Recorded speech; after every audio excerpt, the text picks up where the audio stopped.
नरेंद्र मोदी यांची मन की बात सुरू आहे, जाऊयात। 1971 के युद्ध का स्वर्णिम जयंती वर्ष भी देश मना रहा है। मैं इन सभी अवसरों पर देश के सुरक्षा बलों का स्मरण करता हूं, हमारे वीरों का स्मरण करता हूं और विशेष रूप से ऐसे वीरों को जन्म देने वाली वीर माताओं का स्मरण करता हूं। हमेशा की तरह इस बार भी मुझे नमो ऐप पर, माईगॉव पर आप सबके ढेर सारे सुझाव भी मिले हैं। आप लोगों ने मुझे अपने परिवार का एक हिस्सा मानते हुए अपने जीवन के सुख दुख भी साझा किए हैं। इसमें बहुत सारे नौजवान भी हैं, छात्र छात्राएं हैं। मुझे वाकई बहुत अच्छा लगता है कि मन की बात का हमारा ये परिवार निरंतर बड़ा तो हो ही रहा है, मन से भी जुड़ रहा है और मकसद से भी जुड़ रहा है और हमारे गहरे होते रिश्ते हमारे भीतर निरंतर सकारात्मकता का एक प्रवाह प्रवाहित कर रहे हैं। मेरे प्यारे देशवासियों, मुझे सीतापुर के ओजस्वी ने लिखा है कि अमृत महोत्सव से जुड़ी चर्चाएं उन्हें खूब पसंद आ रही हैं। वो अपने दोस्तों के साथ मन की बात सुनते हैं और स्वाधीनता संग्राम के बारे में काफी कुछ जानने का, सीखने का लगातार प्रयास कर रहे हैं। साथियों, अमृत महोत्सव सीखने के साथ ही हमें देश के लिए कुछ करने की भी प्रेरणा देता है। और अब तो देश भर में आम लोग हों या सरकारें, पंचायत से लेकर के पार्लियामेंट तक अमृत महोत्सव की गूंज है और लगातार इस महोत्सव से जुड़े कार्यक्रमों का सिलसिला चल रहा है। ऐसा ही एक रोचक प्रोग्राम पिछले दिनों दिल्ली में हुआ। आजादी की कहानी, बच्चों की जुबानी। कार्यक्रम में बच्चों ने स्वाधीनता संग्राम से जुड़ी गाथाओं को पूरे मनोभाव से प्रस्तुत किया। खास बात ये भी रही कि इसमें भारत के साथ ही नेपाल, मॉरिशस, तंजानिया, न्यूजीलैंड और फिजी के स्टूडेंट्स भी शामिल हुए। हमारे देश का महारत्न ओएनजीसी भी कुछ अलग तरीके से अमृत महोत्सव मना रहा है। ओएनजीसी इन दिनों ऑयल फील्ड्स में अपने स्टूडेंट्स के लिए स्टडी टूर का आयोजन कर रहा है। इन टूर्स में युवाओं को ओएनजीसी के ऑयल फील्ड ऑपरेशंस की जानकारी दी जा रही है। उद्देश्य ये कि हमारे उभरते इंजीनियर राष्ट्र निर्माण के प्रयासों में पूरे जोश और जुनून के साथ हाथ बटा सके। साथियों, आजादी में अपने जनजातीय समुदाय के योगदान को देखते हुए देश ने जनजातीय गौरव सप्ताह भी मनाया है। देश के अलग अलग हिस्सों में इससे जुड़े कार्यक्रम भी हुए। अंडमान निकोबार द्वीप समूह में जारवा और ओंगे ऐसे जनजातीय समुदाय के लोगों ने अपनी संस्कृति का जीवंत प्रदर्शन किया। एक कमाल का काम हिमाचल प्रदेश में ऊना के मिनिएचर राइटर रामकुमार जोशी जी ने भी किया है।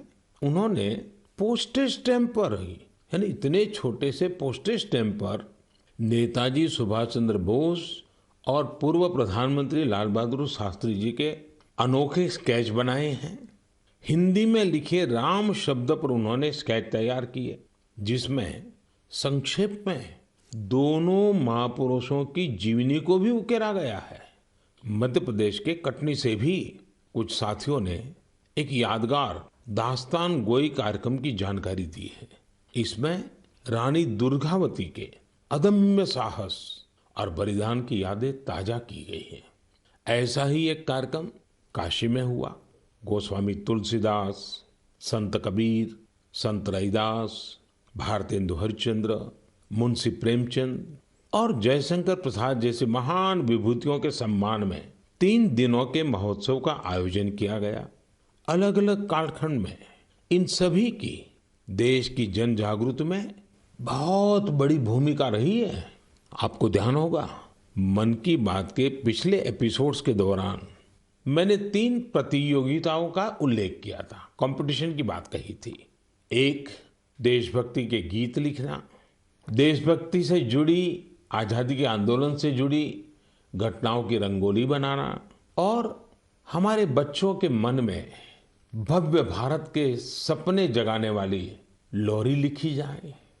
मुझे आशा है कि इन प्रतियोगिताओं के लिए भी आप जरूर एंट्री भी भेज चुके होंगे, योजना भी बना चुके होंगे और अपने साथियों से चर्चा भी कर चुके होंगे। मुझे आशा है बढ़ चढ़ करके हिंदुस्तान के हर कोने में इस कार्यक्रम को आप जरूर आगे बढ़ाएंगे। मेरे प्यारे देशवासियों, इस चर्चा से अब मैं आपको सीधे वृंदावन लेकर चलता हूँ। वृंदावन के बारे में कहा जाता है कि ये भगवान के प्रेम का प्रत्यक्ष स्वरूप है। हमारे संतों ने भी कहा है, यह आशा धरी चित्त में, यह आशा धरी चित्त में, कहत जथा मति मोर, वृंदावन सुख रंग गौ, वृंदावन सुख रंग गौ, काहू न पायो और। यानी वृंदावन की महिमा हम सब अपने अपने सामर्थ्य के हिसाब से कहते जरूर हैं, लेकिन वृंदावन का जो सुख है, यहाँ का जो रस है, उसका अंत कोई नहीं पा सकता। वो तो असीम है। तभी तो वृंदावन दुनिया भर के लोगों को अपनी तरफ आकर्षित करता रहा है। इसकी छाप आपको दुनिया के कोने कोने में मिल जाएगी। पश्चिमी ऑस्ट्रेलिया में एक शहर है पर्थ। क्रिकेट प्रेमी लोग इस जगह से भली भांति परिचित होंगे, क्योंकि पर्थ में अक्सर क्रिकेट मैच होते रहते हैं। पर्थ में एक सेक्रेड इंडिया गैलरी इस नाम से एक आर्ट गैलरी भी है। यह गैलरी स्वान वैली के एक खूबसूरत क्षेत्र में बनाई गई है और ये ऑस्ट्रेलिया की एक निवासी जगत तारिणी दासी जी के प्रयासों का नतीजा है। जगत तारिणी जी वैसे तो है ऑस्ट्रेलिया की, जन्म भी वहीं हुआ, लालन पालन भी वहीं हुआ, लेकिन 13 साल से भी अधिक समय वृंदावन में आकर के उन्होंने बिताया। उनका कहना है कि वे ऑस्ट्रेलिया लौट तो गई, अपने देश वापस तो गई, लेकिन वो कभी भी वृंदावन को भूल नहीं पाई। इसलिए उन्होंने वृंदावन और उसका आध्यात्मिक भाव से जुड़ने के लिए ऑस्ट्रेलिया में ही वृंदावन खड़ा कर दिया। अपनी कला को ही एक माध्यम बना करके एक अद्भुत वृंदावन उन्होंने बना लिया। यहाँ आने वाले लोगों को कई तरह की कलाकृतियों को देखने का अवसर मिलता है। उन्हें भारत के सर्वाधिक प्रसिद्ध तीर्थस्थलों वृंदावन, नवाद्वीप और जगन्नाथपुरी की परंपरा और संस्कृति की झलक देखने को मिलती है। यहाँ पर भगवान कृष्ण के जीवन से जुड़ी कई कलाकृतियां भी प्रदर्शित की गई हैं। एक कलाकृति ऐसी भी है जिसमें भगवान कृष्ण ने गोवर्धन पर्वत को अपनी छोटी उंगली पर उठा रखा है, जिसके नीचे वृंदावन के लोग आश्रय लिए हुए हैं। जगत तारिणी जी का यह अद्भुत प्रयास वाकई हमें कृष्ण भक्ति की शक्ति का दर्शन कराता है। मैं उन्हें इस प्रयास के लिए बहुत बहुत शुभकामनाएं देता हूं। मेरे प्यारे देशवासियों, अभी मैं ऑस्ट्रेलिया के पर्थ में बने वृंदावन के विषय में बात कर रहा था। ये भी एक दिलचस्प इतिहास है कि ऑस्ट्रेलिया का एक रिश्ता हमारे बुंदेलखंड के झांसी से भी है। दरअसल झांसी की रानी लक्ष्मीबाई जब ईस्ट इंडिया कंपनी के खिलाफ कानूनी लड़ाई लड़ रही थी तो उनके वकील थे जॉन लैंग। जॉन लैंग मूल रूप से ऑस्ट्रेलिया के ही रहने वाले थे। भारत में रहकर उन्होंने रानी लक्ष्मीबाई का मुकदमा लड़ा था। हमारे स्वतंत्रता संग्राम में झांसी और बुंदेलखंड का कितना बड़ा योगदान है ये हम सब जानते हैं। यहाँ रानी लक्ष्मीबाई और झलकारी बाई जैसी वीरांगनाएं भी हुई और मेजर ध्यानचंद जैसे खेल रत्न भी इस क्षेत्र ने देश को दिए हैं। साथियों, वीरता केवल युद्ध के मैदान में ही दिखाई जाए ऐसा जरूरी नहीं होता। वीरता जब एक व्रत बन जाती है और उसका विस्तार होता है तो हर क्षेत्र में अनेकों कार्य सिद्ध होने लगते हैं। मुझे ऐसी ही वीरता के बारे में श्रीमती ज्योत्सना ने चिट्ठी लिखकर बताया है। जालौन में एक पारंपरिक नदी थी, नून नदी। नून यहाँ के किसानों के लिए पानी का प्रमुख स्रोत हुआ करती थी। लेकिन धीरे धीरे नून नदी लुप्त होने की कगार पर पहुंच गई। जो थोड़ा बहुत अस्तित्व इस नदी का बचा था, उसमें वो नाले में तब्दील हो रही थी। इससे किसानों के लिए सिंचाई का भी संकट खड़ा हो गया था। जालौन के लोगों ने स्थिति को बदलने का बीड़ा उठाया। इसी साल मार्च में इसके लिए एक कमेटी बनाई गई। हजारों ग्रामीण और स्थानीय लोग स्वतः स्फूर्त इस अभियान से जुड़े। यहाँ की पंचायतों ने ग्रामीणों के साथ मिलकर काम करना शुरू किया और आज इतने कम समय में और बहुत कम लागत में ये नदी फिर से जीवित हो गई है। कितने ही किसानों को इसका फायदा हो रहा है। युद्ध के मैदान से अलग वीरता का ये उदाहरण हमारे देशवासियों की संकल्प शक्ति को दिखाता है और ये भी बताता है कि अगर हम ठान ले तो कुछ भी असंभव नहीं है। और तभी तो मैं कहता हूं, सबका प्रयास। मेरे प्यारे देशवासियों, जब हम प्रकृति का संरक्षण करते हैं तो बदले में प्रकृति हमें भी संरक्षण और सुरक्षा देती है। इस बात को हम अपने निजी जीवन में भी अनुभव करते हैं और ऐसा ही एक उदाहरण तमिलनाडु के लोगों ने व्यापक स्तर पर प्रस्तुत किया है। ये उदाहरण है तमिलनाडु के तूतुकुड़ी जिले का। हम जानते हैं कि तटीय इलाकों में कई बार जमीन के डूबने का खतरा रहता है। तूतुकुड़ी में भी कई छोटे आइलैंड और टापू ऐसे थे जिनके समुद्र में डूबने का खतरा बढ़ रहा था। यहाँ के लोगों ने और विशेषज्ञों ने इस प्राकृतिक आपदा का बचाव प्रकृति के जरिए ही खोजा। ये लोग अब इन टापुओं पर पाल्मेरा के पेड़ लगा रहे हैं। ये पेड़ साइक्लोन और तूफानों में भी खड़े रहते हैं और जमीन को सुरक्षा देते हैं। इनसे अब इस इलाके को बचाने का एक नया भरोसा जगा है। साथियों, प्रकृति से हमारे लिए खतरा तभी पैदा होता है जब हम उसके संतुलन को बिगाड़ते हैं या उसकी पवित्रता नष्ट करते हैं। प्रकृति माँ की तरह हमारा पालन भी करती है और हमारी दुनिया में नए नए रंग भी भरती है। अभी मैं सोशल मीडिया पर देख रहा था, मेघालय में एक फ्लाइंग बोट की तस्वीर खूब वायरल हो रही है। पहली ही नजर ये तस्वीर हमें आकर्षित करती है। आप में से भी ज्यादातर लोगों ने इसे ऑनलाइन जरूर देखा होगा। हवा में तैरती इस नाव को जब हम करीब से देखते हैं तब हमें पता चलता है कि ये तो नदी के पानी में चल रही है। नदी का पानी इतना साफ है कि हमें उसकी तलहटी दिखती है और नाव हवा में तैरती सी लगने लग जाती है। हमारे देश में अनेक राज्य हैं, अनेक क्षेत्र हैं जहाँ के लोगों ने अपनी प्राकृतिक विरासत के रंगों को संजोकर रखा है। इन लोगों ने प्रकृति के साथ मिलकर रहने की जीवन शैली आज भी जीवित रखी है। ये हम सब के लिए भी प्रेरणा है। हमारे आसपास जो भी प्राकृतिक संसाधन है, हम उन्हें बचाएं, उन्हें फिर से उनका असली रूप लौटाएं। इसी में हम सबका हित है, जग का हित है। मेरे प्यारे देशवासियों, सरकार जब योजनाएं बनाती है, बजट खर्च करती है, समय पर परियोजनाओं को पूरा करती है, तो लोगों को लगता है कि वो काम कर रही है। लेकिन सरकार के अनेक कार्यों में, विकास के अनेक योजनाओं के बीच मानवीय संवेदनाओं से जुड़ी बातें हमेशा एक अलग सुख देती हैं। सरकार के प्रयासों से, सरकार की योजनाओं से कैसे कोई जीवन बदला, उस बदले हुए जीवन का अनुभव क्या है, जब ये सुनते हैं तो हम भी संवेदनाओं से भर जाते हैं। यह मन को संतोष भी देता है और उस योजना को लोगों तक पहुंचाने की प्रेरणा भी देता है। एक प्रकार से ये स्वांतः सुखाई तो है। और इसलिए आज मन की बात में हमारे साथ तो ऐसे साथी भी जुड़ रहे हैं जो अपने हौसलों से एक नया जीवन जीत कर आए हैं। इन्होंने आयुष्मान भारत योजना की मदद से अपना इलाज कराया और एक नई जिंदगी की शुरुआत की है।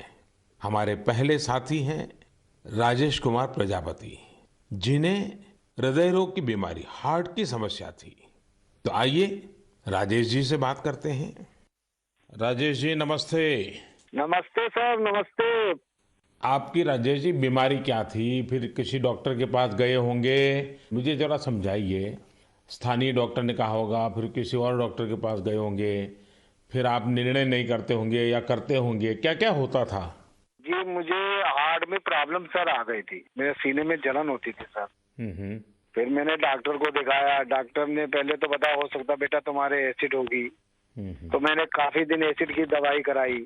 उससे जब मुझे फायदा नहीं हुआ, फिर डॉक्टर कपूर को दिखाया। तो उन्होंने कहा बेटा तुम्हारे जो लक्षण है उससे एंजियोग्राफी से पता चलेगा। फिर उन्होंने रेफर किया मुझे श्री राममूर्ति में। उनसे मिले हम अमरीश अग्रवाल जी से, तो उन्होंने मेरी एंजियोग्राफी करी। फिर उन्होंने बताया कि बेटा ये तो तुम्हारी नस ब्लॉकेज है। तो हमने कहा सर ये किसमें कितना खर्चा आएगा? उन्होंने कहा कार्ड है आयुष्मान वाला जो पीएम जी ने बनवा के दिया। तो हमने कहा सर है हमारे पास है, और सारा इलाज उसी कार्ड से हुआ है सर। और जो आपने ये बनाया है कार्ड, ये बहुत ही अच्छी तरीके से हम गरीब आदमियों के लिए बहुत सहूलियत है इससे। और आपका कैसे मैं धन्यवाद करूं। आप करते क्या है राजेश जी? सर मैं इस समय तो प्राइवेट नौकरी करता हूं सर। और आयु कितनी है आपकी? मेरी 49 साल है सर। इतनी छोटी आयु में आपको हार्ट का ट्रबल हो गया? हाँ जी सर, क्या बताएं अब। आपके परिवार में भी पिताजी को या किसी माताजी को या इस प्रकार का पहले रहा है कि? नहीं सर, किसी को नहीं था सर। ये पहला है हमारे साथ ही हुआ है। ये आयुष्मान कार्ड भारत सरकार या कार्ड देती है गरीबों के लिए, एक बहुत बड़ी योजना है, तो ये आपको पता कैसे चला? सर ये तो इतनी बड़ी योजना है, गरीब आदमी बहुत इससे बेनिफिट मिलता है। वो इतना खुश है सर। हमने तो हॉस्पिटल में देखा कि इस कार्ड से कितना लोगों को सहूलियत मिलती है। जब डॉक्टर से कहता कार्ड मेरे पास है सर, तो डॉक्टर कहता ठीक वो कार्ड लेके आइए, मैं उसी कार्ड से आपका इलाज कर दूंगा। अच्छा, कार्ड न होता तो आपको कितना खर्चा बोला था डॉक्टर ने? डॉक्टर साहब ने कहा था बेटा इसमें बहुत सारा खर्चा आएगा बेटा, अगर कार्ड नहीं होगा। तो मैंने कहा सर कार्ड तो है मेरे पास। तो उन्होंने कहा तुरंत आप दिखाइए। तो हमने तुरंत दिखाया, उसी कार्ड से सारा इलाज मेरा किया गया। मेरे एक पैसा नहीं कर चुका। सारी दवाइयाँ भी उसी कार्ड से निकाली गई हैं। तो राजेश जी आपको अभी संतोष है, तबीयत ठीक है? जी सर, आपका बहुत बहुत धन्यवाद सर। और आपकी उम्र भी इतनी लंबी हो गई, हमेशा सत्ता में ही रहे। हमारे परिवार के लोग भी आपसे इतना खुश हैं, हम क्या कहें आपसे। राजेश जी आप मुझे सत्ता में रहने की शुभकामना मत दीजिए। मैं आज भी सत्ता में नहीं हूँ और भविष्य में भी सत्ता में जाना नहीं चाहता हूँ। मैं सिर्फ सेवा में रहना चाहता हूँ। मेरे लिए ये पद, ये प्रधानमंत्री, सारी चीजें ये सत्ता के लिए है ही नहीं भाई, सेवा के लिए है। सेवा ही तो चाहिए हम लोगों को, और क्या। देखिए गरीबों के लिए ये आयुष्मान भारत योजना ये अपने आप में, जी सर, बहुत बढ़िया चीज है। लेकिन देखिए राजेश जी आप हमारा एक काम कीजिए, करेंगे? जी बिल्कुल करेंगे सर। देखिए होता क्या है कि लोगों को इसका पता नहीं होता है। आप एक जिम्मेवारी निभाइए। ऐसे जितने गरीब परिवार हैं आपके आसपास, उनको अपनी ये कैसे आपको लाभ हुआ, कैसे मदद मिली, ये बताइए। बिल्कुल बताएंगे सर। और उनको कहिए कि वे भी ऐसा कार्ड बनवा लें, ताकि परिवार में पता नहीं कब क्या मुसीबत आ जाए। और आज गरीब दवाई के कारण परेशान रहे, ये तो ठीक नहीं है। अब पैसों के कारण वो दवाई न ले या बीमारी का उपाय न करे, तो ये भी बड़ी चिंता का विषय है। और गरीब को तो क्या होता है, जैसे आपको ये हार्ट का प्रॉब्लम हुआ, तो कितने महीने तक आप काम ही नहीं कर पाए होंगे। अब तो 10 कदम नहीं चल पाते, जीना नहीं चढ़ पाते थे सर। बस तो आप राजेश जी मेरे एक अच्छे साथी बनके जितने गरीबों को आप ये आयुष्मान भारत योजना के संबंध में समझा सकते हैं, वैसे बीमार लोगों की मदद कर सकते हैं। देखिए आपको भी संतोष होगा और मुझे बहुत खुशी होगी कि चलिए भाई एक राजेश जी की तबीयत तो ठीक हुई, लेकिन राजेश जी ने सैकड़ों लोगों की तबीयत ठीक करवा दी। ये आयुष्मान भारत योजना ये गरीबों के लिए है, मध्यम वर्ग के लिए है, सामान्य परिवारों के लिए है। तो घर घर इस बात को पहुंचाएंगे आप? बिल्कुल पहुंचाएंगे सर। हम तो वहीं 3 दिन रुके ना हॉस्पिटल में सर, तो बेचारे बहुत लोग आए, सारी सुविधाएं उनको बताई। कार्ड होगा तो फ्री में हो जाएगा। चलिए राजेश जी आप अपने आप को स्वस्थ रखिए, थोड़ी शरीर की चिंता करिए, बच्चों की चिंता कीजिए और बहुत प्रगति कीजिए। मेरी बहुत शुभकामनाएं हैं आपको। साथियों हमने राजेश जी की बातें सुनी। आइए अब हमारे साथ सुख देवी जी जुड़ रही हैं। घुटनों की समस्या ने उन्हें बहुत परेशान कर दिया था।